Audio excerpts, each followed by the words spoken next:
Bendiciones del Señor, hermano que me escucha y me ve en este momento. Queremos continuar sobre el tema de lo que es el bautismo en agua y seguir desarrollando lo que es el nacer de nuevo, que ya estuvimos viendo parte de este estudio y creo que es de gran bendición, ya que nos enseña grandes cosas que algunos creyentes en los días del presente han ido desconociendo y perdiendo de vista con relación a su propia fe y doctrina cristiana. Estamos hablando sobre el tema del nacer de nuevo y desarrollamos o estamos por desarrollar la enseñanza, el concepto, la idea de que hay por lo menos dos puntos o doctrinas básicas que se alegan con relación a lo que es el bautismo en agua o lo que es el nacer de nuevo. El primero de ellos nos enseña y nos dice que el agua tiene poder o tiene alguna virtud limpiadora para purificar, limpiar, execrar o quitar los pecados del hombre. Sabemos que la Iglesia Popular o la Iglesia Católica Romana desarrolla en una forma amplia el concepto del agua como aquello que tiene alguna virtud para limpiar. Ellos creen definitivamente que el agua tiene algo que puede arrancar el pecado del ser humano y limpiar así la vida pecadora de todos los hombres. También existe la idea y el concepto de que el agua es efectiva para perdonar y para limpiar, para salvar al hombre de sus pecados si se efectúa invocando el nombre de Jesucristo sobre los candidatos que descienden al agua. Sin embargo, vamos a ver que ese concepto lo desarrolla la iglesia unitaria o aquellos que se hacen llamar unicitarios, y ellos tienen un texto clave aparte de otros textos que nosotros vamos a desarrollar y vamos a ver. Van por lo general al libro de Hechos capítulo 22 del versículo 16, donde la palabra del Señor habla acerca del bautismo del apóstol Pablo. Hay varios pasos que ellos unen para sacar su concepto, su doctrina de que hay que invocar el nombre del Señor Jesucristo sobre los candidatos y que haciendo esto la persona recibe el perdón de pecado y por ende recibe también la salvación de su alma. Voy a citar aquí en el capítulo 22 de Hechos y el versículo 16, donde la Biblia dice: ahora pues, ¿por qué te detienes? Levántate y bautízate y lava tus pecados invocando su nombre. Así que ellos alegan que tiene que invocarse el nombre del Señor Jesucristo sobre los candidatos y no la palabra Padre, Hijo y Espíritu Santo, que fue lo que ordenó el Señor Jesús. Ellos dicen que si usted se bautiza usando cualquier nombre que no sea el nombre de Jesucristo, entonces definitivamente sus pecados seguirán sobre usted. Pero vamos a ver en el desarrollo de este tema que esto nada tiene que ver realmente con el perdón de pecado y ni siquiera el bautismo es citado o es cifrado o es desarrollado como una doctrina que tenga que ver con lo que es el perdón de los pecados. Ahora bien, surge la siguiente pregunta para que nosotros podamos darnos cuenta, entender y comprender la realidad de esta palabra. La primera pregunta de esta sería: ¿el agua material puede quitar o limpiar el pecado de los seres humanos? ¿Tiene realmente el agua alguna virtud? Y si lo tiene, ¿dónde está? ¿En dónde está la virtud o el poder que puede tener el agua material, el líquido que llamamos agua, para quitar o limpiar el pecado del hombre? En ese caso, el agua tendría que penetrar hasta la parte donde está el pecado, limpiarlo o sacarlo y hacer el hombre libre del pecado. Ahora, la siguiente pregunta para entender bien este concepto es la pregunta que nos dice: ¿dónde se cifra el pecado? ¿En el cuerpo o en el alma de los seres humanos?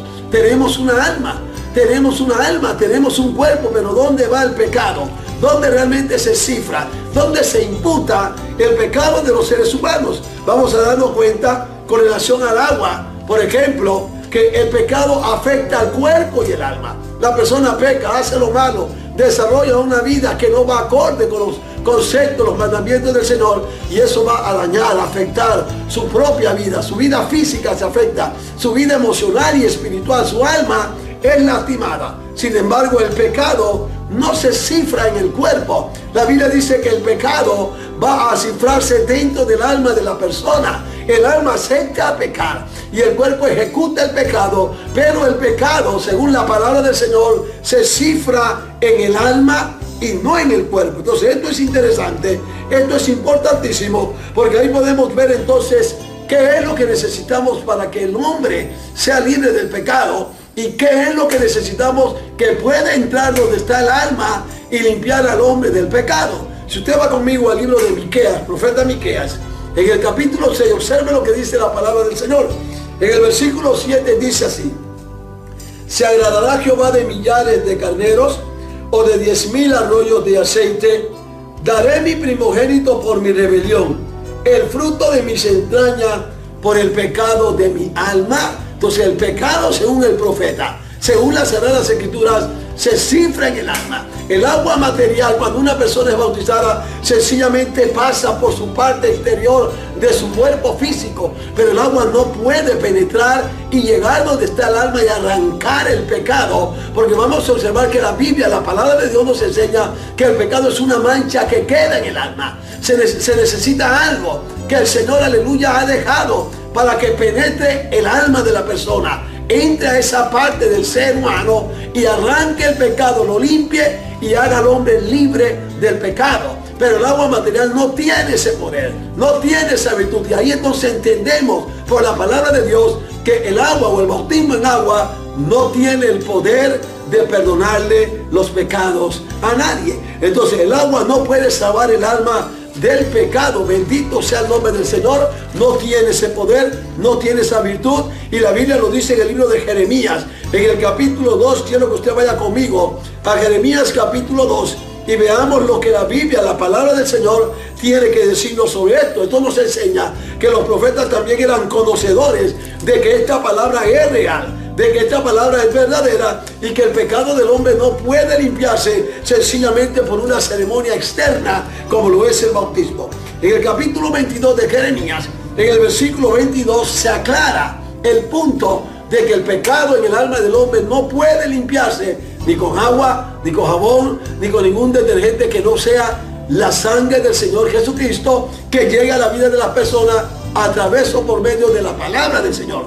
Observe lo que dice: aunque te laves con lejía y amontones jabón sobre ti, escuche, la mancha de tu pecado permanecerá aún delante de mí, dijo Jehová el Señor. Entonces la mancha obviamente no está en el cuerpo físico, la mancha está en el alma, porque el profeta dijo que el pecado se cifra en el alma, el pecado de mi alma. Ahora Jeremías añade que es una mancha que está en la propia alma, y aunque te laves con agua, aunque te pongas lejía, aunque eches jabón sobre ti, esa mancha sigue permaneciendo en la vida de los seres humanos. Entonces, cuando entendemos esta palabra y nos damos cuenta realmente que estamos recibiendo doctrinas y enseñanzas que no tienen nada que ver con la realidad o la verdad de la vida espiritual de los seres humanos, no nos queda otra cosa que desechar, sacar, execar y comenzar a revisar nuestra presente teología para ver realmente la verdad de la palabra del Señor.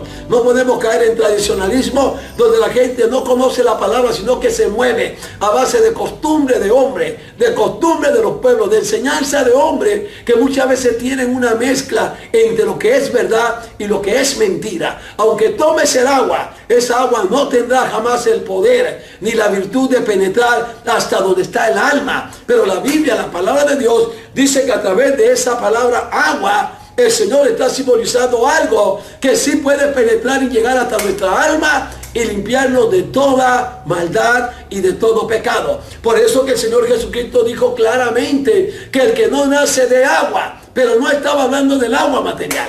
Él estaba usando la palabra agua para simbolizar, para señalar, para hacer una referencia a aquello que como el agua puede también limpiar al hombre del pecado en el mundo espiritual. Ahora escuche esto. En el libro de Primera de Pedro, y vamos a ir ahí rápidamente para que veamos esta palabra. Pedro mismo nos dice a nosotros que el agua no puede perdonar el pecado, ni puede limpiar el pecado. En el proceso de recibir la palabra, de creer la palabra y de ser perdonado de nuestros pecados, el bautismo en agua es el que ocupa el último lugar. Entonces la persona recibe el perdón de sus pecados cuando él oye la palabra, cuando él cree la palabra y empieza a obedecer esa palabra en su propia vida. En el último escalón de esto encontramos el bautismo como una forma de manifestar, de reflejar, de enseñar, de mostrar a la humanidad que el pecado en mi vida ya ha sido perdonado, pero el bautismo no limpia ni perdona al hombre del pecado. En 1 de Pedro capítulo 3, en el versículo 21, quiero que usted vaya a su Biblia y también lo lea y lo busque conmigo.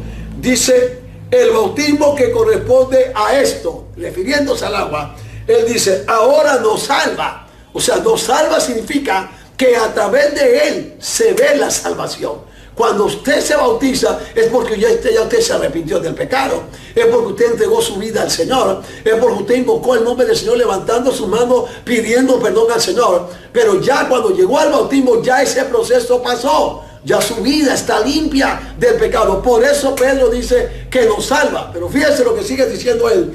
Él dice, no quitando las inmundicias de la carne. Y la inmundicia de la carne es una referencia al pecado del hombre. Entonces Pedro mismo está diciendo que el bautismo lo que hace es que refleja, enseña, muestra que hemos sido perdonados. Pero la inmundicia de la carne, el pecado en sí, no lo puede quitar el bautismo. Ya el pecado ha sido quitado cuando yo acepté a Jesucristo como mi único y suficiente Salvador personal. Por eso Pedro dice, el bautismo que corresponde a esto ahora nos salva. No quitando las inmundicias de la carne, sino como la aspiración de una buena conciencia hacia Dios por la resurrección de Jesucristo,